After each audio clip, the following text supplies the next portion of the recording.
What do you know in particular about how exactly this system is going to work and how retailers are preparing to use it? Hi, Emily.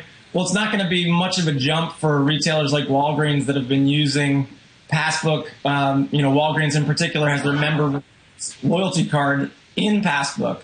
So it's not much of a leap for consumers that have been trained to use a pass, such as like purchasing coffee at Starbucks, for them to just use the same functionality within Passbook to pay at point of sale. Will it be a leap for consumers who haven't been using Passbook thus far, though?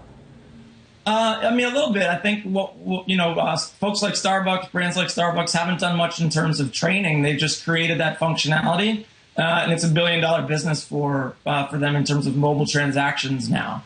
And so we view at Vibes the bridge to getting consumers comfortable using their phone to pay is really getting them comfortable with wallet in the first place by putting offers or loyalty cards in your mobile wallet. Now, this memo describes the process by which you simply tap your phone to the upper portion of a PIN pad. Do you have any idea what this PIN pad looks like? I'm presuming it's separate from the POS terminal that most retailers have on site now. Yeah, and it won't be very foreign for consumers. I mean, you've seen attachments to point of sale systems in the past just for scanning and whatnot. So it won't be, it won't be intimidating. It'll be very user friendly, as we've seen with, Apple launches and Apple products in the past. How many people are you expecting to start using Apple Pay out of the gate? Will anybody who has an iPhone 6 or 6 Plus be ready, or is it going to take some time to adopt? Well, I definitely think it'll take some time. What Apple is doing is really creating the tipping point. It's a big wake-up call for marketers that have not established a presence in both Apple Passbook or Google Wallet. And so, for consumers that are putting offers and loyalty cards and using their mobile wallet for digital storage, it's super convenient. Just the fact that these are also location aware and time aware increases the ability to have engagement and interaction with those consumers. And they'll be much more likely to sort of jump into Apple Pay if they've started to experiment with their mobile wallet.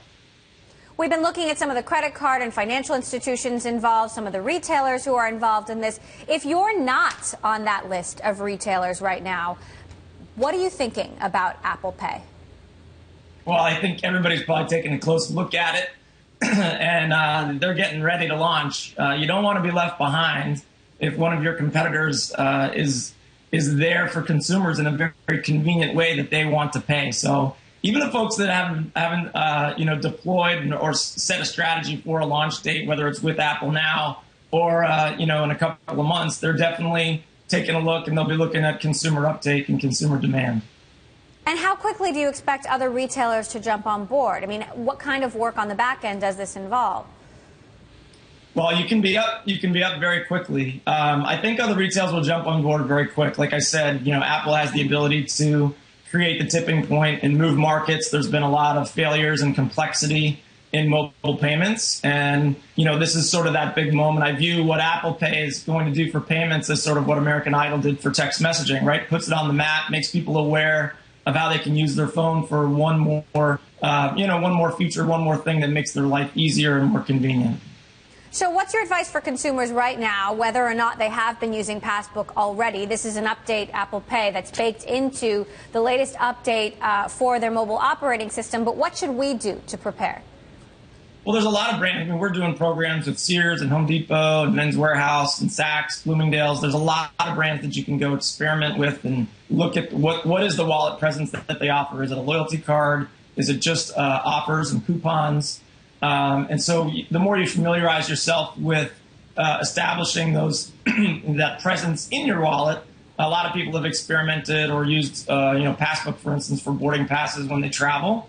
And the more familiar you are with that, the much easier it'll be to pick up Passbook. But I don't think it'll be a big leap for consumers because it's taking the pain out of carrying out of carrying paper offers and remembering to bring things with you.